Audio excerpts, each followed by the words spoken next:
the owners of Kimball Tavern have given us. First of all, the gentleman's nickname was Keista. His initials are CA, and his first name is Charlie. Secondly, as we have every month, if you know anyone celebrating a birthday in the month of July, call Chris Porter here in the studio at 978-374-1900, and he will take down your name and the name, address, and birth date of the person whose birthday takes place in July. That person's name will be entered to win a 7-inch cake, chocolate or vanilla, from Albie D's second-generation bakery, located at 140 South Main Street in Bradford. Brother, sister, mother, father, girl or boyfriend, significant other, neighbor, friend, just give us a call and Chris will take down all of that information and he will pick a winner here on Open Mic, June 26th.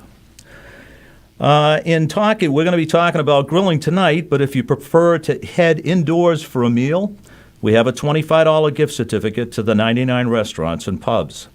If you start or renew your membership at the $100 level, you'll be supporting nonprofit local public radio here in Haverhill, and you will receive this gift certificate. So if you're the first person to give us a call tonight, you'll be awarded that $25 gift certificate for a $100 renewal or new membership. I also have a $10 gift certificate off of cleaning services provided by Easy Way Cleaners. They have 3 locations, 143 White Street in Haverhill, 139 South Main Street in Bradford, and the Hampstead Dry Cleaners at Colby Corner, which is at the intersection of Routes 111 and 121A in Hampstead, New Hampshire. Just be the first caller tonight to become a new member or renew your existing membership at the $25 level, and this $10 gift certificate to Easy Way Cleaners is yours. One thing I did want to mention, as you may have heard earlier today, Dancing with the Stars host Tom Bergeron is coming home to WHAV on Friday morning, June 16th. The 2-time Emmy Award-winning host kicked off his career at WHAV in 1972. Hear Tom Bergeron reminisce about those early days when he appears in studio live and with special guests beginning about 10 a.m. One lucky WHAV member has a chance to spend a few minutes with Tom on the air during this special broadcast. Enter the contest by completing the entry form or calling WHAV at 978-374-2111 to make an appointment to pick up an entry form at WHAV Studios, 189 Ward Hill Avenue in Haverhill. You can also call Chris Porter in Master Control tonight at 374-1900, area code 978, and he will take down the information for your entry. The completed entries are due before noontime on Thursday, June 15th. The first place winner must be available to travel to and appear at WHAV on Friday.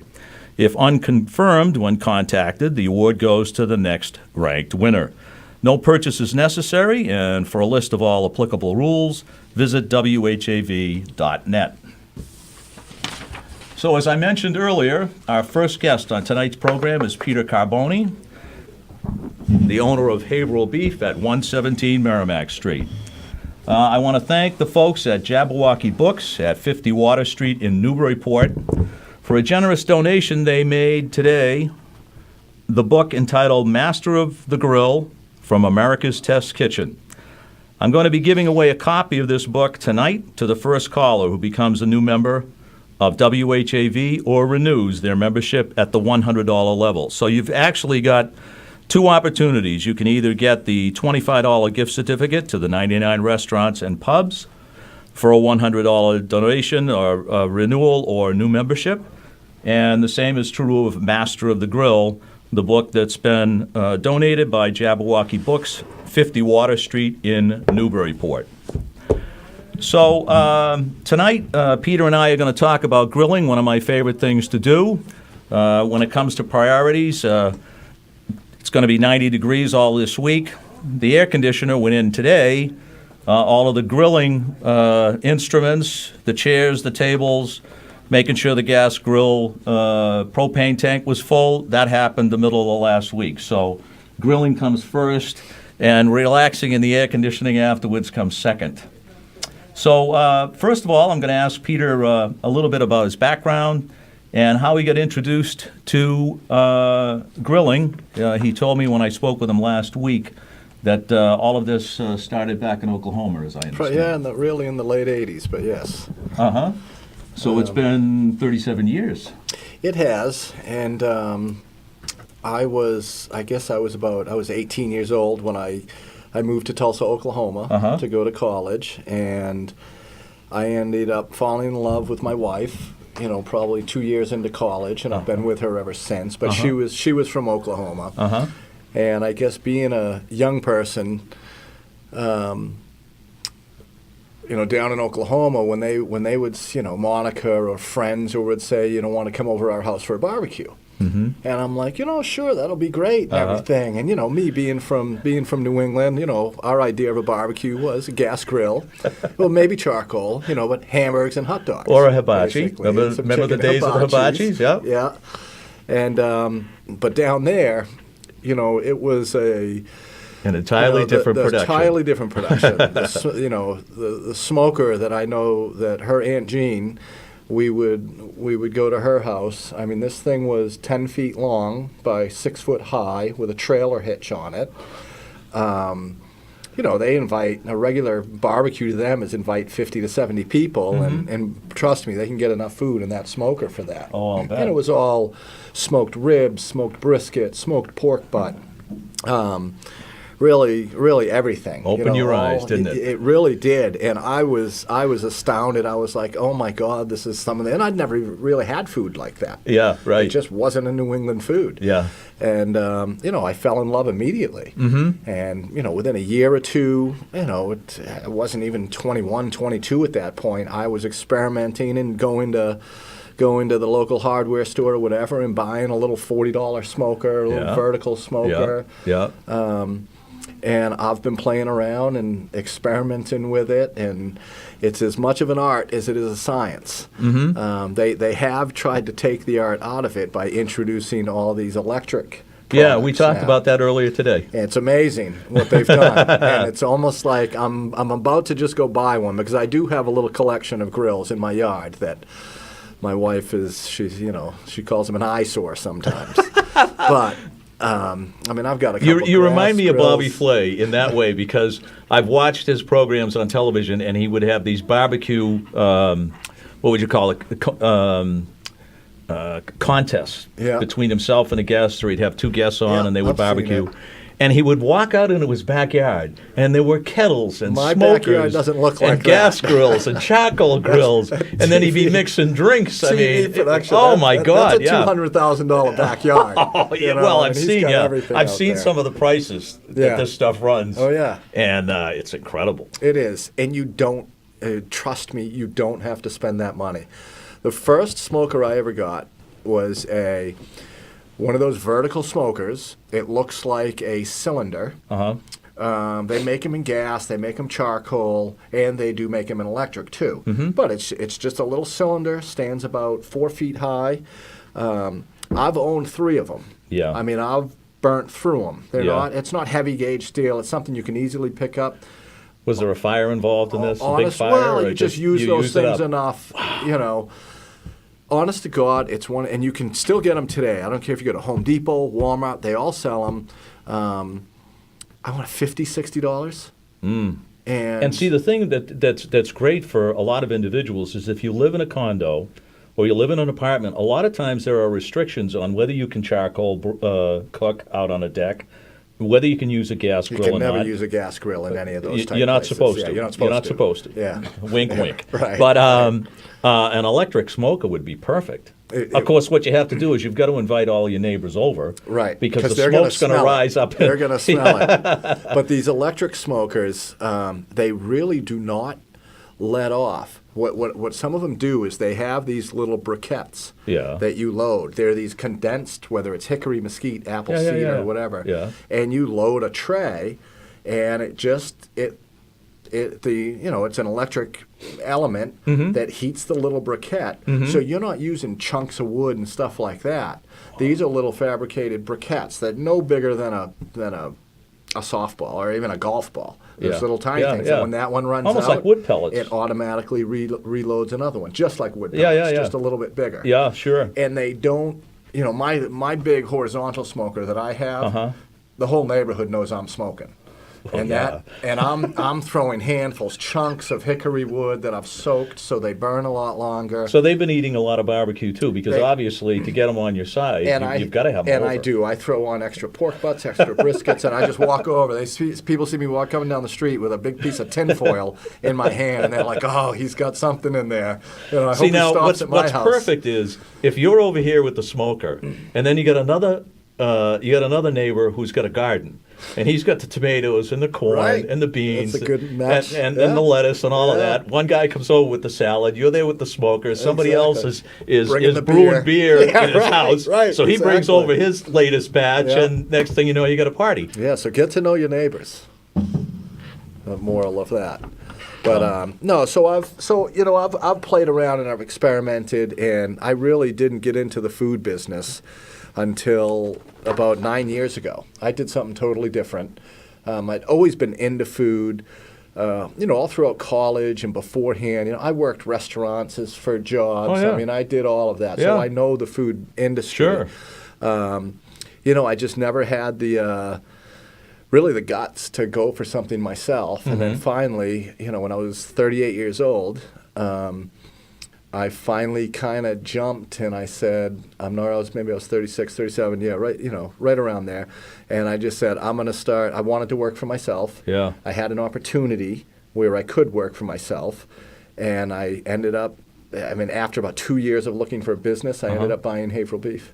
Just like that. And I had never worked as a meat cutter, a butcher, anything like that. That's got to be tough, to be a smoker, a griller, and own Haverhill beef. It's when we were growing up, our generation was do something you love. Yep. Do something you love. Yep. So, sometimes I wish my folks said to me, "Do whatever it takes to make the most amount of money you can." You know what I mean? we all have those days. But then the thing, one of the balances that was tough was finding something you love, Yep. and I found it at the age of 38. Making a living off something you love is I've had these discussions with my wife. sometimes it's not always what it's cracked a hobby up is to be. one thing, You have running to, a business is another. You have to work hard at Yep, it. You yep, have to work your yep. tail off Yes, for you it. do. Yep. And if you really love it, you won't get sick of it. Right. But I think a lot of times you do something you love. You don't want to do something you love to make money, to support your family, because you just love to do it. Yeah. And now that I've gotten a little bit more into catering and showing up at people's houses and everything as a service. Yeah. It's sometimes, because I used to entertain a lot. We entertained a lot. And you just loved making people happy by how everyone saying to you how wonderful the food is. Yeah. Well, now the criticism's a little different when they're paying you for it. Yeah. When you're doing it as a service. We're gonna get back to talking a little bit more about this in a couple of minutes, and we're gonna go to a break, and we'll be right back here on the Open Mic. Open Mic!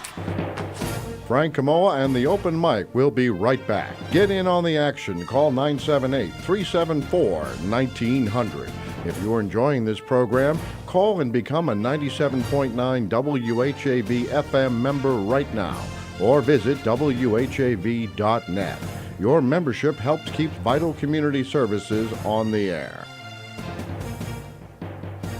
97.9 FM, WHAV. Catch the wave! Dancing with the Stars host Tom Bergeron is coming home to WHAV Friday morning, June 16th. The two-time Emmy Award-winning host kicked off his career at WHAV in 1972. Hear Tom reminisce about those early days when he appears in studio live with special guests beginning around 10 a.m. One lucky WHAV member has a chance to spend a few minutes with Tom on the air during the special broadcast. Enter the contest at WHAV.net or complete an entry form at WHAV Studios before Thursday. No purchase is necessary.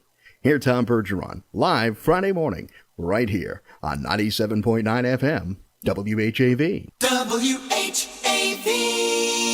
Open Mic! From the Edwin B. Johnson Newsroom, WHAV presents the Open Mic Show with Frank Komola. Make your voice heard. Call 978-374-1900. That's 978-374-1900. We're back on the open mic, and we're here with Peter Carbone, the owner of Haverhill Beef at 117 Merrimack Street in Haverhill. We did get a phone call during the break, and we're going to talk to Jerry for a couple of minutes. Where are we here? Jerry, are you there?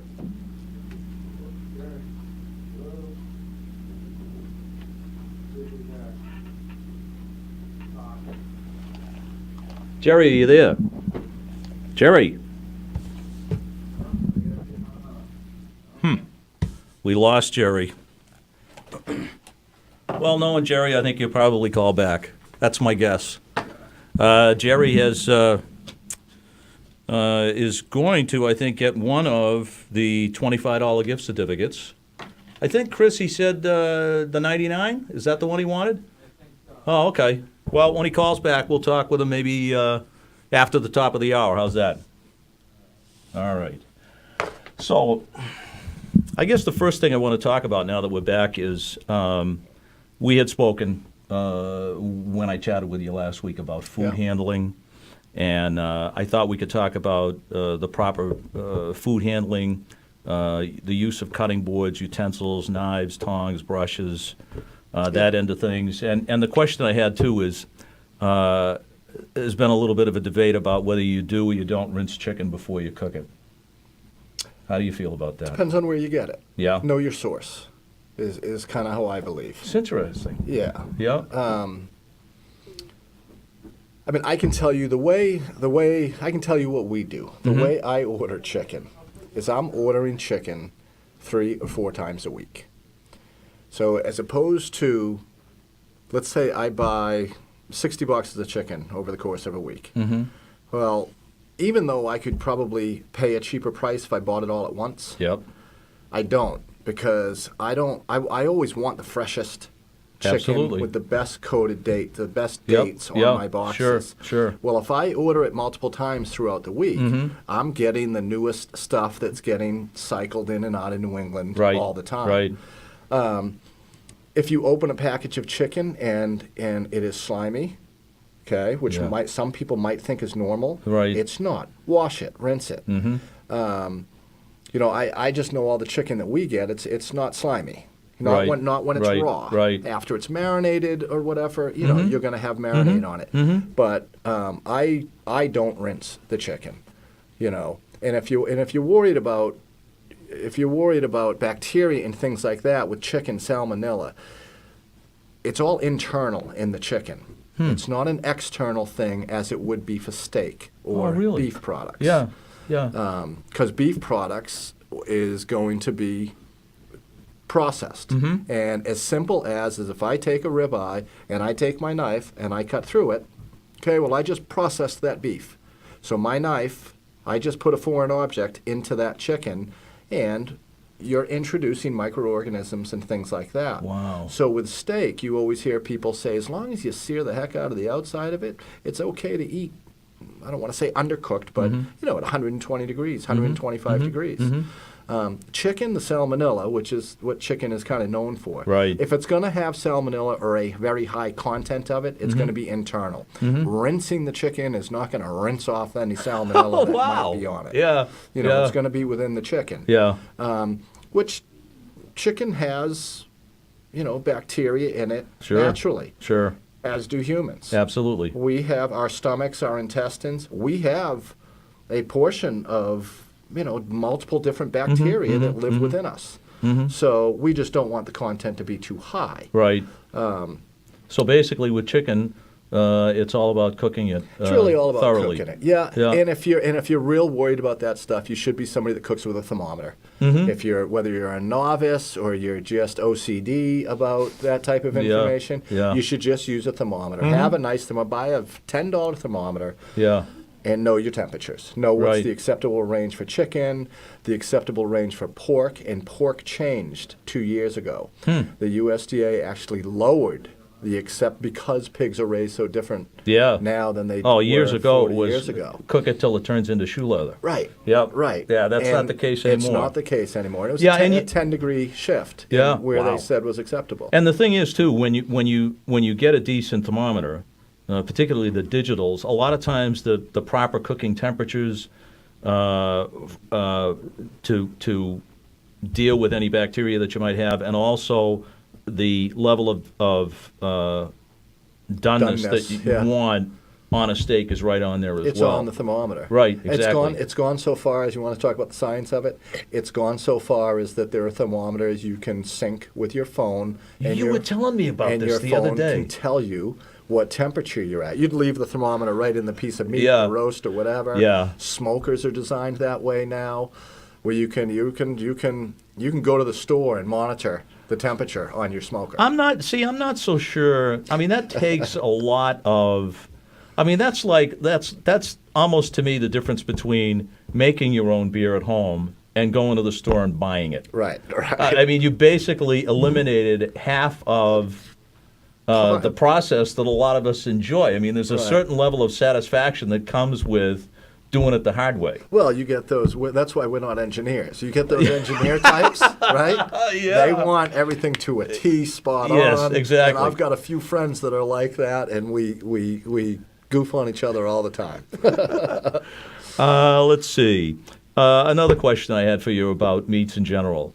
Bone in. Mm-hmm. Does it really make a difference in the flavor? I would say, and you could argue this either way. It depends on the cut. If you're getting a bone-in piece, let's take a ribeye for example. Yep. So a good high choice or prime ribeye, which is what we carry at the store, is going to probably be somewhere in the 27 to 33, 35% fat range. Oh, that's flavor. Okay? That's So flavor. that is a lot of flavor. Yep. So whether you get a bone-in ribeye or a boneless ribeye, if you cook it right, they should come out the same. Mm-hmm. There's a purist in you that says, well, I don't want something that was removed from the bone, and the bone does add flavor, a little bit, maybe close to that portion of meat that was on it. Now, you take a porterhouse steak or a T-bone.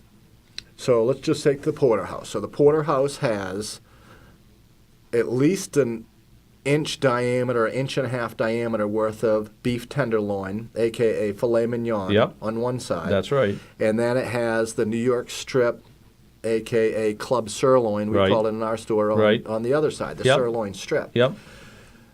I would rather have a porterhouse or a T-bone. And those aren't fatty pieces of meat. The tenderloin is very lean, 90% lean. Yeah. The strip, depending on the quality of it, is at least 80, 85%, 80% lean, let's say it. To me, I love a T-bone. And when you cook the T-bones right, I do think that you can make a T-bone or a porterhouse juicier than you can a New York strip or a filet mignon by themselves. Yeah, I would imagine. Another question I have. A lot of these come up in just discussions about barbecue. Knife sharpening. Mm-hmm. I've heard some people say that without a doubt you have to use a sharpener steel and you should stay away from electric sharpeners. What do you think? Yeah, I agree with that. I Really? wouldn't. Yeah, I just I don't really use an electric sharpener. Uh-huh. You use what works for you. Yeah. But here's the kicker. Yeah. If you have a good knife, a good edge. It doesn't matter if you're using a diamond steel, not a carbide, but a rough steel or a diamond steel. Mm-hmm.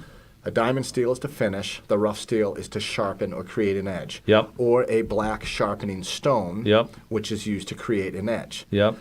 Whenever you rub metal against something, a carbon is created or given off of the knife. Yeah. You may not be able to see it, When but you it take a is. paper towel and you wipe it off, that's when you're going to see So it. there's the key. If Uh-huh. you're going to use an electric sharpener or whatever stone you use, you need to take a paper towel. You need to wash that knife. That's and, right. And rub that knife, and you'll see the black marks Yep. come off on your paper towel. Yep. Even if you go to the sink, if you want to be safe, go to the sink.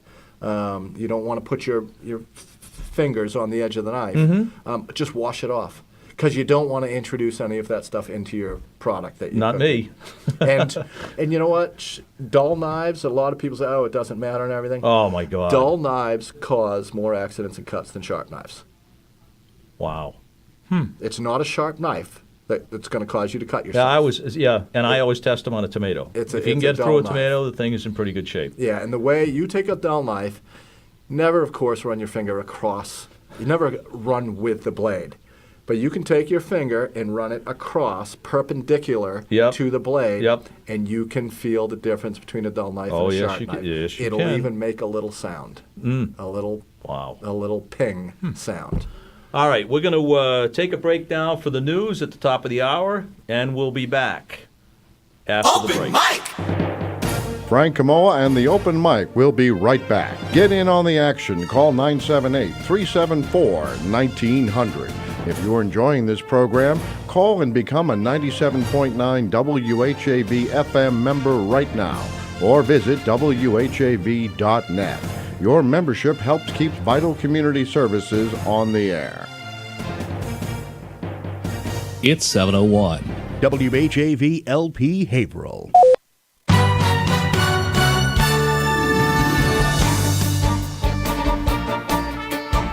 Here's what's happening in local news. The family of the recent Haverhill High School graduate who was shot and killed in the doorway of his Bradford home last Tuesday night are preparing to lay the teen to rest tonight and tomorrow. Calling hours for Bryce Finn are tonight from 4 to 8 at H.L. Farmer & Sons Bradford Funeral Home, 210 South Main Street. His funeral begins tomorrow at 11 a.m. at Universalist Unitarian Church, 15 Canosa Avenue. Finn's family also issued an appeal to the public Saturday for tips to be sent to Haverhill Police. They also asked for peace during their time of mourning. Bryce was a gentle giant, a sweet and kind child who loved and was dearly loved by his family, friends, and all who knew him, a statement said. Bryce's passing leaves an enormous hole in our hearts, our family, and our lives. We respectfully request that we be left to mourn the loss of our wonderful boy in peace. Finn was shot in the chest by an unknown gunman around 9:30 Tuesday when he answered his door at 54 Rainbow Drive. He was taken to Merrimack Valley Hospital in Haverhill, where he was pronounced dead. Shortly after the shooting Tuesday night, neighbors recounted for WHAV what they saw. A car pulled up, he came to the door, and they shot him, said one neighbor who asked not to be identified. Similarly, another neighbor would only say, "I hope God is with him and his family." Officials and neighbors declined to speculate on a motive for the shooting. Carrie Kimball Monahan, spokesperson for District Attorney Jonathan Blodgett, has said the investigators do not believe the shooting was a random act. Finn was born in Salem, November 23, 1998, son of Megan and Chad Finn. Finn enjoyed hanging out with his friends and had an avid interest in current styles. He loved animals and brought home numerous pets over the years, according to his obituary. Sophomores at Whittier Regional Vocational Technical High School received a special treat Friday for getting through a series of standardized tests. Superintendent Maureen Lynch kicked off what she is calling a new school tradition by surprising the students with an ice cream party to celebrate the end of their MCAS year. Since March, they have taken 3 MCAS tests they need to pass to earn a high school diploma: English, math, and biology, she said. During the 7th period, they were called down to the cafeteria for a surprise party with all the ice cream fixings, the school said in a statement. Just in time for summer, tonight's open mic show with Frank Komola focuses on the backyard grill. Peter Carbone, owner of Haverhill Beef on Merrimack Street, will be in studio to talk all things grilling. With summer weather in full swing, Carbone discusses charcoal grilling, smokers, and gas grilling techniques. Marinade suggestions, recipes for meat rubs, and cooking methods for spare ribs, chicken, and beef are also on the night's menu. Carbone will also be available to answer any listener questions. Open Mic Show begins Monday night at 6:30, 97.9 WHAV FM and WHAV.net. A video simulcast appears on WHAV's Facebook page, WHAV.tv, and 8C Media Channel 22 in Haverhill. Dancing with the Stars host Tom Bergeron is coming home to WHAV Friday morning, June 16th. The two-time Emmy Award-winning host kicked off his career at WHAV in 1972. Hear Tom Bergeron reminisce about those early days when he appears in studio live with special guests beginning about 10 a.m. One lucky WHAV member has a chance to spend a few minutes with Tom on the air during the special broadcast. Enter the contest by completing an entry form at WHAV.net or calling WHAV at 978-374-2111 to make an appointment to pick up a form at WHAV Studios. Completed entries are due before noon Thursday, June 15th. The first place winner must be available to travel to and appear at WHAV Friday. If unconfirmed when contacted, the award will go to the next ranked winner. No purchase is necessary. For a list of applicable rules, visit WHAV.net. Remember, WHAV is the only Haverhill-based news source. There's always more at WHAV.net. In the Edwin V. Johnson newsroom, this is Tim Coco. From Feature Story News in Washington, I'm Giles Gibson. Hundreds of people have been detained by Russian authorities after anti-corruption protests in Moscow and St. Petersburg. A U.S. appeals court has upheld a decision blocking President Donald Trump's revised travel ban. And EU officials say they doubt the UK government will be able to start Brexit talks scheduled for later this month on time. Wave weather. I'm WHAV meteorologist Rob St. here with Wave Weather. It is going to be a muggy night out there for tonight. Mostly clear overnight lows, only falling back to the low 70s. Partly sunny and humid on Tuesday. Temperatures close to 90 degrees, but a cold front's coming in from the north, and this could bring us some showers and thunderstorms, mainly in the afternoon. Any showers and storms will end early Tuesday night, then some late night clearing. It'll turn much drier with a low of 60. Sunny and pleasant Wednesday and cooler too. Highs in the low to mid-70s. It'll be sunny Thursday, 70 to 75. I'm WHAV meteorologist Rob St. Pierre. Your next wave weather in 30 minutes. Are you listening to WHAV on cable television? If so, join WHAV in thanking the board, staff, and members of your local public access channel. Broadcasting on the Armstrong FM system, this is 97.9 WHAV. Catch the wave. WHAV. Merrimack Valley. Open mic. From the Edwin V. Johnson newsroom, WHAV presents the Open Mic Show with Frank Komola. Make your voice heard. Call 978-374-1900. That's 978-374-1900. Welcome back to the Open Mic Show here on 97.9. I'm your host, Frank Komola. And we have a phone call. I believe it's from Jerry. Yes, this is Jerry. Good evening. Hi, Jerry. How are you tonight? Good. Is this Frank? Yes, it is.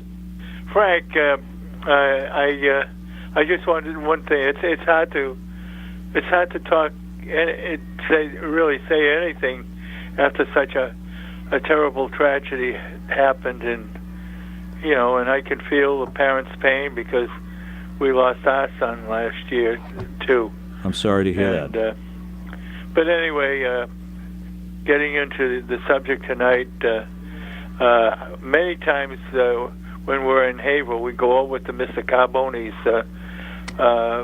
meat market there, and we've been very pleased with everything that we buy there. It's really an asset to Haverhill to have a store like that, which specializes strictly in beef. Yep, and I appreciate. And by the way, yes, another fellow and I raised 2 heifers one time. Can you imagine that? I can't quite imagine that, but for you, Jerry, I could imagine it. Chris was telling me that you're interested in picking out one of the gift certificates that we have here for a $100 membership renewal or new membership to WHAV. Yes, I am. And if you call me, I'll give you my credit card number. All right. It's about time for me to, renew my. You there? Did I lose you? He was just about to renew, and the line went in. Anyway, as I understand it from talking to Chris, Jerry would like to have the $25 gift certificate to the 99 restaurants and pubs, and he is going to be renewing his $100 membership here at the station, and we Set up appreciate so- that. Oh, Yeah, he had it set up so that we would. He had two areas fenced, and he would allow the heifers to actually to do their grazing on one side, and when that was down, he would open up the gate, and then they would go to the other side and graze. right. And He disappeared again. We'll see if we can't get him back later on in the evening, okay? All right. Thank you very much, Jerry. We appreciate you renewing your membership, and one of us will be in touch with you tomorrow to get the information on your contribution, and we'll get this $25 gift certificate to the 99 restaurants right out to you as soon as we can. Again, I want to welcome back Peter Carbone, the owner of Haverhill Beef on Merrimack Street in Haverhill. And again, I wanted to mention a couple of things. First of all, we have... I'll even mention it for you, because I've been sitting here kind of reading in the off time this Master of the Grill book that you have. You got from where in Newburyport? I got it from Jabberwocky Books. Jabberwocky Yeah, Books. they're at It's- 50 Water Street in Newburyport. They generously donated this book So this today. book is called Master of the Grill. It's from America's Test Kitchen, for Yep. those of you that watch cooking shows or the Food Network. Not even the Food, but just any of that PBS. stuff. PBS. Yeah. This thing's 455 pages long. I've just been flicking through it and looking at things. It's actually an incredible book. Yeah, yeah. There is basically information on everything and anything to do with grilling in there. And it teaches you techniques on how to butterfly a pork loin, teaches you how to cut, how to cook. Every recipe gives a couple paragraph introduction on why this recipe works. And it's a great book. So if I was somebody, I would be after. Can I get this book? Do I have to go buy it? Sure. Because it's like a $30 or $40 book. Yeah, it's funny. We're sitting here, and as I'm talking to Jerry on the phone and going through everything here, he's flipping through the book, and he sees something. He starts pointing at me. He goes, "Look at this! Look at this!" I mean, that's a great idea. Yeah. For you campers and everything. Uh-huh. If you guys know what a chimney starter is for charcoal. There's a little recipe in here on how to grill steaks just using your chimney. And they take two long metal skewers. That you use for that you use for kebabs exactly. or shish kebabs Yep. or something. Yep. They basically stuck it through the steak the long way and then suspended it on top of the chimney. Brilliant. That you used. It is Brilliant. Doesn't take up much room. Yeah. You light your coals right in that same thing. That's a great idea. I've never seen that one, but I like it. It's a great. It looks like a great book. So is it yours this evening? What do I have to do for it? You can make a $100 donation. I'll do that. If nobody else does, I will. All Put right. it that way. To I'll do WHAV? that. Yeah. That's definitely, great. Definitely. All right. Let's see. Let's talk a couple more minutes before we take a break.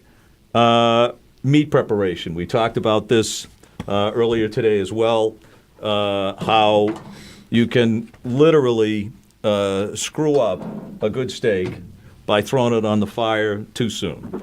It's really got to get out of the refrigerator and sit on the counter and get to room temperature. Correct? You should. That is a good way to do it. Yep. Because it provides you with consistency. Yep. And if you want to get good at something, you have to practice at it. Yep. And you have to be consistent in what you do. Yep. And when you're able to achieve good results multiple times in a row, you have to know what you did. Yeah. And even if you have to record stuff, but by taking a steak out and you're taking it out of let's call it a 38, 39, 40 degree refrigerator. Yep. And you're letting it sit out for, let's say, an hour so that steak comes down to room temperature. You're always putting your steak on the grill at roughly the same temperature. True enough. So it makes it easy to replicate what you've done if you Yeah, follow there the same is, steps. without a doubt, nothing worse than you throw the steak on there You don't realize how long it's on there. All you're doing is sticking the thermometer in it. You take it off. You go, wow, best steak I've ever had. What did I do? Right, exactly. And that's what you need to remember. Yeah. Look, I've done it, and I still, to this day, and my wife would vouch for this, I am out on a grill probably a minimum of 250 times a year. There's 364 and a quarter days in a year or something like that? Yeah, something like that, yeah. Okay. I'd say, now that I think about that, I bet you there's, I'm using the grill or the smoker or something over 300 times a year. So that's why you burn through as many of those. I have, and you know what? I've ruined, I have ruined every cut of meat possible, but that's how you learn. I don't ruin anything anymore. When we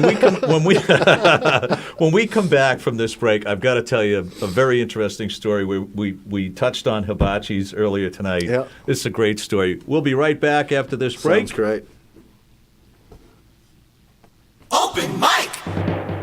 Frank Komola and the Open Mic will be right back. Get in on the action. Call 978-374-1900. If you're enjoying this program, call and become a 97.9 WHAV FM member right now or visit WHAV.net.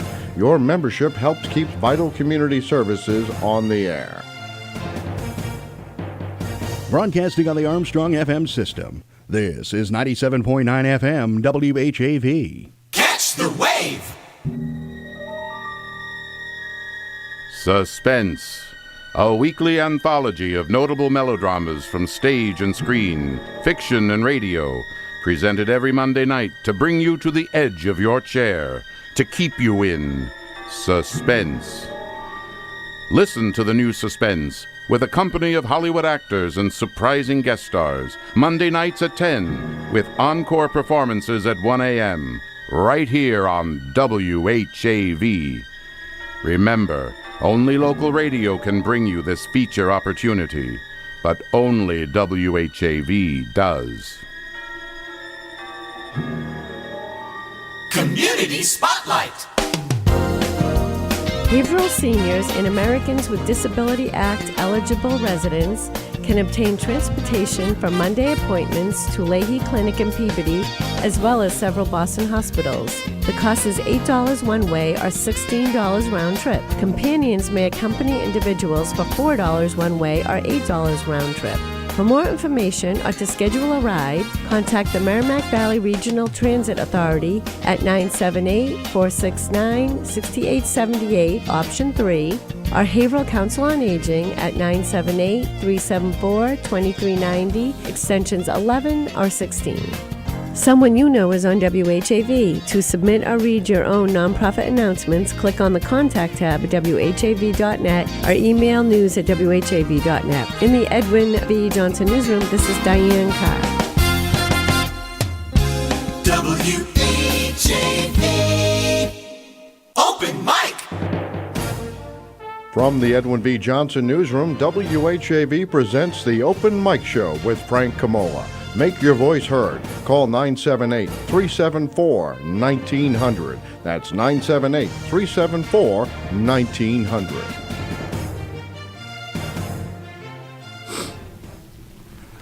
We're back here on the Open Mic. Frank Komola along with Peter Carbone, the owner of Haverhill Beef. I did want to mention that Dancing with the Stars host Tom Bergeron is coming home to WHAV Friday morning, June 16th. The two-time Emmy Award-winning host kicked off his career here at WHAV in 1972. You'll hear Tom Bergeron reminisce about those early days when he appears in studio live with special guests beginning about 10 a.m. One lucky WHAV member has a chance to spend a few minutes with Tom on the air during this special broadcast. Enter the contest by completing the entry form on the website, WHAV.net. Or if you call in here to the radio station at 978-374-1900, Chris Porter in Master Control will take down your information and you'll be entered. Completed entries are due before noon Thursday, June 15th. The first place winner must be available to travel to and appear at WHAV on Friday. If unconfirmed when contacted, the award goes to the next ranked member. No purchase is necessary, and for a list of all applicable rules, you can visit the website whav.net. Also wanted to mention that, as we do every month, if you know anyone celebrating a birthday in the month of July, again, you can call Chris Porter. He's going to be very busy over there at 978-374-1900, and he will take down your name, the name and address, and birth date of the person whose birthday takes place in July. That person's name will be entered to win a 7-inch cake, chocolate or vanilla, from Albie D's second-generation bakery located at 140 South Main Street in Bradford. So we're back here with Peter, and as we were talking during the break, Peter, again, as we did last week, he spoke about the fact that, and he did earlier in the show, the fact that he went out to Oklahoma at the age of 18 or 19 years old, and as he moved across the country back towards New England, he made stops in Virginia and several other states, and each one of those areas has a different take on barbecue and smoking. Different styles on how you do things, how you prepare things, how you cook things. And the two big things is the difference is marinades and sauces. Mm-hmm. They all have different bases that they start with. Right. And then dry rubs, how they use dry rubs, when they use them. And it's been pretty interesting because I see in a lot of different stores people selling dry rubs, or they call it a dry rub. Mm-hmm. The first thing you should do when you check out the ingredient label on a dry rub. Usually a good dry rub is gonna probably have 7 to 11 ingredients in it. A good amount. Mm-hmm. Sugar. Brown sugar or sugar of some That's sort correct. Yep. should be the first or second ingredient if you want a true dry rub. Mm-hmm. Something that kind of breaks down the meat a little bit. Right, which is important to get the tenderness. Gets the tenderness and the flavor. Allows the flavor, the other flavors, the other spices that are in there to get carried throughout the meat. No kidding. Yeah, because I've even bought stuff for the store that, it's a specialty item made in Vermont or things like that, and it's this nice pretty glass jar, and it's $10 for, 5 ounces of powders, and I've done it before, and sugar wasn't even an ingredient. And if I get any calls from Vermont, I'm going to send them right over to you. I'm like, Monica, we can't sell it as a dry rub. I'm like, I know it's not ours, but I really don't want to sell this, because it's not a true dry rub. Yep. But it's all, but sugar is a major ingredient in a dry rub. And dry rubs are really most effective when you apply it to food, whether it be ribs, brisket, pork butt. Those are the big three for barbecue. Right. Really, 12 hours is good, 6 to 8 hours is good, 24 hours in advance is, if you really want it to have some effect. Ideal. And you'll tell the difference, because when you pull the meat out, it's like sweating. Even though it's in a refrigerator, yeah, you'll see moisture, build up and everything. Because all of that rub is bringing that right up out of the meat. It really is. Yeah. Yeah. Yep. So, and then one of the big difference, preparation on how they do things across the country. Some, Texas, they like to use mesquite. Kansas City, they like to use, or should I say Memphis, they like to use more hickory. Kansas City's maybe a mix of apple and hickory, or, things like that. They all use different woods, but now it's gotten to the point where everyone uses everything. Sauces are the big difference, I think, between the three. Yeah. A lot of people have heard, I lived in Virginia for 6 years, Virginia Beach, Southern Virginia, right near the North Carolina border. Mm-hmm. And there's the popular style of Carolina barbecue, North Carolina barbecue. Right. What defines that really is the vinegar-based sauces. All their barbecue sauces, and they like to use wet mops when they do their meat. They have a basting solution that as they're smoking or as they're cooking, they're either spray bottling the meat or basting it a lot with a vinegar-based solution. Vinegar has is an acidic product, and it helps tenderize meat. Without a doubt. And then you go across the country to Texas, and very little vinegar, and you're going to see everything, all their sauces, all their marinades, a lot of them are tomato-based, typically using ketchup. So ketchup is a tomato product. All when you get one of those good sweet barbecue sauces that's real thick and red and rich, that would technically be considered a Texas style or a Texas. See, and the funny thing is, sauce. when I think of Texas, I don't think of them as, I don't know what a tomato state is, but I wouldn't think of them as being a tomato-based. I would think more in terms of in the farming belt of southeastern United States and the North Carolinas, Virginia, South Carolina. And I don't think it has a lot to do with where the tomatoes are grown. Yeah, it's just their style. We grow a ton. I don't know if you know the place. There's a place up in Maine, an indoor facility that grows hydroponic tomatoes. It is acres upon acres upon acres indoors. Yeah. But the Texas style is what I've always been a fan of. And then kind of in between Carolina and Texas, you have Kansas City and Memphis. Right. The Kansas City style is similar to Texas, with the sauces and everything, the tomato base. And the Memphis style of barbecue is more of a dry rub thing and not a sauce thing. And a lot of people will use dry rubs in different parts of the country. They'll use dry rubs before the cooking and all of that, but they'll also use it after cooking. So when you take a pork butt and pull it apart, a lot of people will be like, well, it's just, it's all really the only thing I'm really tasting is the smoke flavor. Well, if you want to enhance a brisket, if you're into the shredded, when you're into the shredding the barbecue, you want to enhance the flavor so that people are getting those different, whether it's the paprika, the sugar, the garlic, the onion, all those ingredients in there. A lot of people will use seasoning on the meat after they pull it apart. Yeah. Wow. Have you ever entered any contests? I did, actually. Now, how much time do we have? Well, we got another 4 minutes before the bottom of the hour. I entered. So I entered one of the biggest contests in the country. And it was in Washington, D.C. Of all places. I was on Pennsylvania Avenue right in front of the FBI building.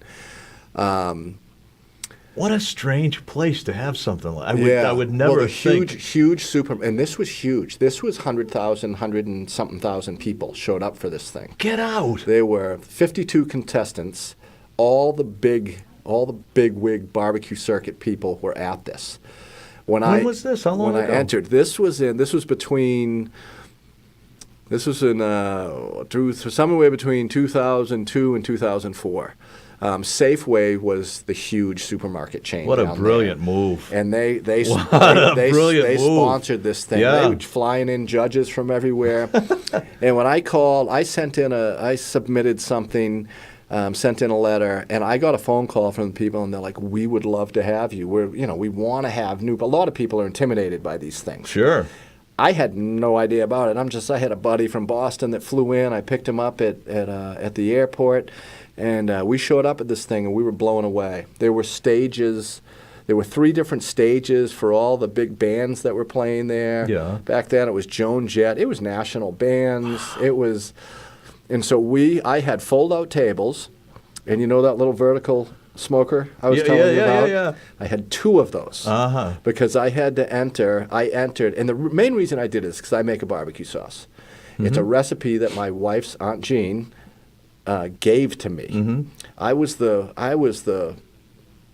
one Yankee that married into the family, but I was one of 2 Yankees that married into that family, and took them a little while to warm up, to myself and another. Her sister married somebody. I'm sure the cooking helped. Her sister married somebody from Long Island, New York, and he made my accent look like nothing. But yeah, so we ended up, we ended up getting in the competition. It was enormous. So I had my 2 little smokers. So I did it because it was one of the few competitions in the part of the country that I was living that had a sauce category. Oh, yeah. They don't all have sauce categories. It's usually whole hog, brisket, pork, and chicken, and ribs. Pork is pork butt and ribs. There's always brisket. You don't have to enter all the categories. I obviously wasn't getting a whole hog into one of those little vertical smokers, so that'd be a tight fit. I skipped. I skipped that part of the competition. But so out of like 52, 53, I think contestants, I entered 2 sauces. I did a hot version of my sauce, too, that I added paprika and cayenne to, which I usually don't add. Yeah. My sauce has cinnamon and nutmeg and garlic and onion, brown sugar, Kind of stay away from the ketchup, heat. mustard. Stay away from the heat. Yeah. So one of my sauces got 16th out of 52, which I thought was pretty good. Oh, yeah. And the other one was just a few higher than that. One of my chickens that I did, and like I said, this was a first-time thing for me. I was pretty much near the bottom of the pack with my chicken. And then one of the other... just to be there is an honor just to start with. This was, and once you got in, this was a 3-day event. Yeah. You weren't allowed to leave. You weren't allowed to leave. And we were not allowed to, you're not allowed to serve food to the public either. Huh. Unless you had a yellow band and you were, a wristband that says you were part of the barbecue circuit. Yeah. They had other vendors and stuff out there. Sure. They were so accommodating. They had little Cushman carts, little golf carts that they Yeah, drove yeah, yeah. around, make sure all the, did you need Sure. anything? Do you have electricity? Wow. Blah, blah, blah. And then there were 2 things you could buy from them. Okay? At this thing, because you had to get there Friday night. You weren't allowed to leave till late Sunday. Yeah. And your cars, you're all blocked in. They provided beer. They've provided Corona beer and ice to all the people, doing it. Now, I was with one other guy. These other big teams, they had 20-person teams where people would come monitor the food overnight. Sure, yeah. They had people with smokers that were this was back in, like I said, this was back in 03 or 04. Talk about being into it. Digital. There were people with $100,000 smokers there. One guy, a Japanese guy, him and his buddy, they were monitoring everything via a computer. And this was back in, like I said, Wow, that's 03. 15 years ago. It was unbelievable. Yeah. I'm like, how much do you have into this? And he's like, well, without the electronics, just the construction of this thing that you need a tractor trailer to pull. He was like, we're $70,000 into this. Wow. And I was like, oh my God. I mean, it was unbelievable. It was one of the coolest things I've done. Oh, though. I'll bet. It was I'll bet. was really neat. So, needless to say, we've got fold-out tables, my 2 little smokers, and we went to the. Did you happen to be next to the guy with the $70,000 They were all investment? around us. Yeah. Because we all hung out at night, and we walked sure. into each other's Oh, areas. yeah, We absolutely. talked about secrets and things like that. One guy was like, "You need to know the judges." They bring in, in New York, they're going to bring in judges from this particular rating system. Oh, yeah. One guy said to me, I know these guys like everything sweet. And he's like, I have a vinegar-based sauce, and that I apply to all my meat. He added peach jelly in a blender to all his sauce for this particular panel of judges to sweeten everything up. Anything for an edge, right? Right. We're going to take another break here at the bottom of the hour. And we'll be right back here at 97.9 WHAV in Haverhill. Open mic! Frank Komola and the Open Mic will be right back. Get in on the action. Call 978-374-1900. If you're enjoying this program, call and become a 97.9 WHAV FM member right now, or visit WHAV.net. Your membership helps keep vital community services on the air. It's 7:33. This spot could have been yours. Support WHAV's local approach with your underwriting. Go to WHAV.net and click on advertising to reach thousands of new customers. Catch the wave! Every Monday night, the Open Mic Show brings you fascinating guests, explores local history, and gives you a chance to praise the powers that be or vent your frustrations. I'm Frank Komola, your host, inviting you to join the chorus of community voices beginning at 6:30 Monday nights right here on 97.9 WHAV. You may also watch this staple of democracy live at WHAV.tv. Open Mic is part of the only Haverhill-based news source, WHAV. Wave weather! I'm WHAV meteorologist Rob St. here with Wave Weather. It is going to be a muggy night out there for tonight, mostly clear overnight lows, only falling back to the low 70s. Partly sunny and humid on Tuesday. Temperatures close to 90 degrees, but a cold front's coming in from the north, and this could bring us some showers and thunderstorms, mainly in the afternoon. Any showers and storms will end early Tuesday night, then some late night clearing. It'll turn much drier with a low of 60. Sunny and pleasant Wednesday and cooler too. Highs in the low to mid 70s. It'll be sunny Thursday, 70 to 75. I'm WHAV meteorologist Rob St. Pierre. Your next wave weather in 30 minutes. WHAV Open mic! From the Edwin B. Johnson Newsroom, WHAV presents the Open Mic Show with Frank Komola. Make your voice heard. Call 978-374-1900. That's 978-374-1900. Welcome back, everyone. Welcome back, everyone, to the Open Mic program. My guest in this segment has been Peter Carbone, owner of Haverhill Beef at 117 Merrimack Street in Haverhill. At 8 o'clock this evening, after the news, author Michael Cormier and director Miriam Sire will be in studio to discuss Michael's first play entitled Saltonstall's Trial. He will be presenting a talk on Haverhill's involvement in the 1692 Salem witch trials, and he will have a reading from the play on June 27th at the Buttonwoods Museum, 240 Water Street in Haverhill. So he'll be here at the top of the hour. I want to go back just for a second to one of our contests. Let's see. Somebody needs to get in on this book. It's Yeah. well worth $100 to sign up, get a membership, and get this book. Mm-hmm. Masters of the Grill. Yep. That is a book that was provided by Jabberwocky Books of 50 Water Street in Newburyport. They donated the book this evening. It's called Master of the Grill. It's from America's Test Kitchen. As a lot of you probably know, that's a PBS program, very highly rated, and they've done a great job. I'll be giving away this copy of the book tonight to the first caller who becomes a new member of WHAV or renews their current membership at the $100 level. Also, as I've mentioned before, as we have every month, if you know anyone celebrating a birthday in the month of July, you want to call us here at 978-374-1900, and Chris Porter in Master Control will take down your name and the name, address, and birth date of the person whose birthday takes place in July. That person's name will be entered to win a 7-inch cake, chocolate or vanilla, from Albie D's second-generation bakery, located at 140 South Main Street in Bradford. So we're back. I'm back here with Peter Carbone for another half hour, and we're talking barbecue. And when we left off at the bottom of the hour, we were talking about the event in Washington, D.C. Amazing to me that something like that would attract 100,000 people, and the investment in the equipment that you talked about, just incredible. It was huge. I mean, it was, I think at the time, it was the third or fourth biggest barbecue competition in the United States. Wow.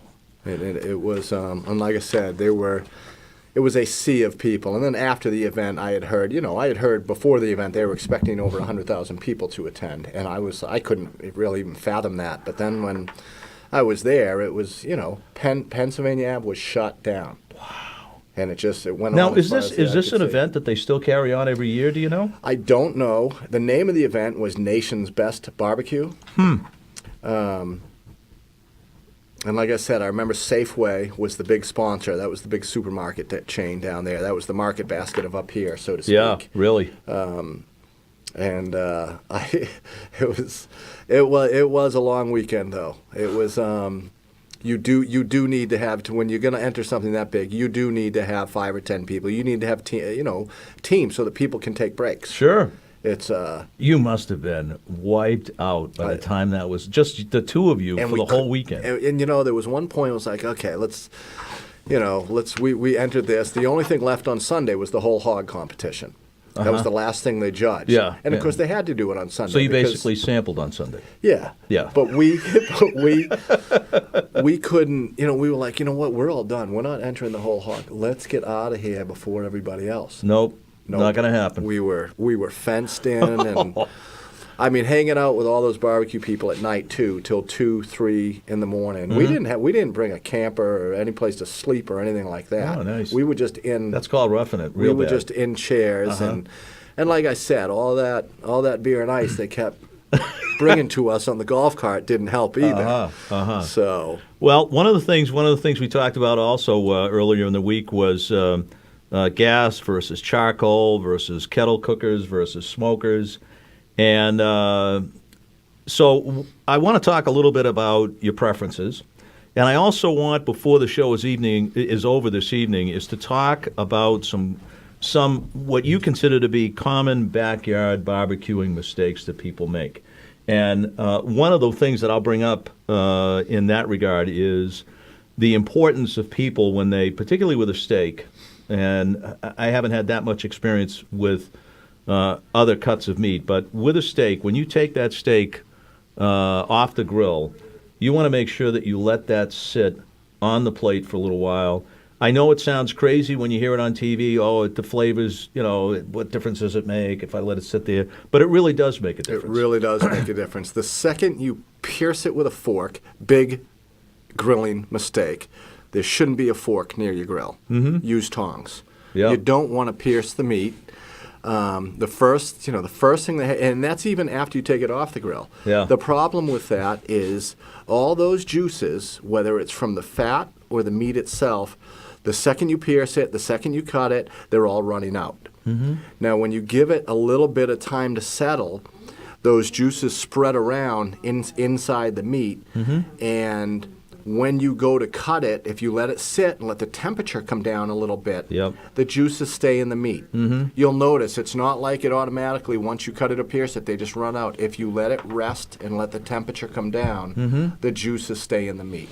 Right. So that is a big mistake I think people make. And That and taking the spatula when they're cooking a hamburger and pressing down on it. it's the same thing. I was going to mention that because if you watch any of those cooking shows on, there's one called Bar Rescue. Yes. And he'll go in, okay, show me how you cook a burger. And if he sees that guy pressing down. Oh, and he lights up like a Christmas tree. He lights them up my too. God. Yeah. Yes, he does. Yeah. Yes, he does. So it's the same thing though. You're squeezing all the juices out. Yeah. And the other thing that we talked about too, when we met today, was how as you continually cook and get familiar with whatever you use, whether it's gas or charcoal or a smoker or a kettle cooker, it's like practicing anything else. It is. You've really got to pay attention to what's going on. And you can get to the point where you can do some really creative things, and you don't have to have $10,000 worth of apparatus. And we talked today. I had mentioned to you how at home I will take a whole chicken, and I will get it all buttered up, get it buttered up underneath the skin. No, and this is interesting. So let's listen out there to how he does this. Yeah, get some lemon underneath the skin. I take some lemons and put them right inside of the cavity. And then I take the roasting pan, I put the rack in it, I set the chicken down on top of that. I put about maybe an inch of water, I think, in the bottom, tent the thing over, put it inside of the grill, make sure that the grill is up to temperature. So you're putting it inside the grill. Inside a gas grill. That's already preheated. Yep. Set it inside the gas grill, close the cover, monitor the temperatures, adjust the temperatures as you go, and let it cook. And then probably, I want to say, 20 minutes, maybe half hour before you take it out of the grill, take the tent off so that you can brown it up and crisp it up a little bit. Get your thermometer, make sure it's up to temperature. It's incredible. It is so moist. So you know what you've just done to your grill? You've turned it into an oven. Exactly. Okay. Yep. Another thing what I find a lot of people, and you need to know that your grill works like an oven like that. That's right. So one of the cuts of steak that we offer is what we call a cowboy steak. Cowboy steak is a bone-in ribeye, bone-in prime rib, whatever you want to call it. So there are two ways we do it. I can take it on the bandsaw. I can take it on the bandsaw and cut you whatever you want, an inch and a half, or I can take my knife and cleaver and I can go between each rib. Between the joint of each rib, and I can go through it with a knife. Now, when I do that, it's a solid 2-inch, 2 1/4 inch steak, right? Which is huge. It weighs, depending on what part of the rib it's on, it can weigh anywhere from 2 1/4 pound to 3 1/4 pound. I think I saw that on a Flintstone episode when I was a kid. He brings that's it out, what it looks sets like. it down on the tray, and over the car goes. So that's what it looks like. And I have customers come in and say, give me one of those Fred Flintstone looking things. That's a common thing. Yeah. But anyhow, so and a lot of people come in and they're intimidated by it. Yeah. And it just goes to just knowing what you're doing, and not making too much out of it. It's not that simple. So here's a simple way to do any steak, okay? Whether it's, you just got to know your times, whether it's 1 inch, 2 inches, 2.5 inches. I mean, you got to understand, an 1.5 inch steak is a thick steak. Yeah. That is a big steak. Yeah. Now you get into the cowboy steak. Now I'm talking 2, 2.25, 2.5 inches. It almost looks like a small roast. But here's how I cook it, and I use almost like a searing method and then an oven method. So it's like searing and then transferring to the... I do that with a fillet, too. Especially if you're cooking indoors. Yep. Okay, you sear it in a fry pan, and then you just transfer it to the oven and finish it off. Right. Well, you can do the same thing with your grill. So I take a cowboy steak. Yep. I'll go ahead, I get everything on, put all my burners on high. Let's just say it's a gas grill. I get all my burners on high. I take that cowboy steak, which let's just call it 2.5 pounds and 2.5 inches. I will sear each side for 8 minutes. Right. For a total of 16 minutes. Yep. I do a 45-degree turn to give it the fancy grill marks and everything. But it's 8 minutes on a hot part of the grill. Yep.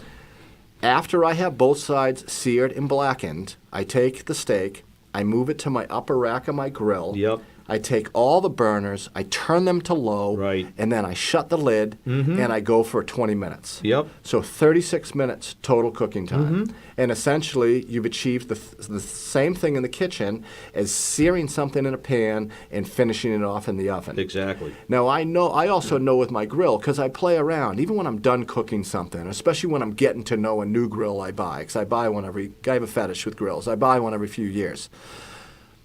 So I know that after I've had that thing hot, when I turn all my burners to low and I shut the lid, I know that particular grill with all burners on low and the lid shut sits at 320 degrees, because that's what the thermometer says, and it doesn't move and it doesn't fluctuate. Right. And the only way I found that out was by staring at it for 10, 15 minutes. And you can do that if you've got a beer in your hand. If you got a beer in your That's hand, all. you can... That's all. Oh, yeah, you can do almost anything and with a then beer you in can your turn the knobs a little bit, wait 15 minutes, say, okay, well, when I have it set at medium, this, with the lid shut, this thing runs at 375 degrees. Yeah.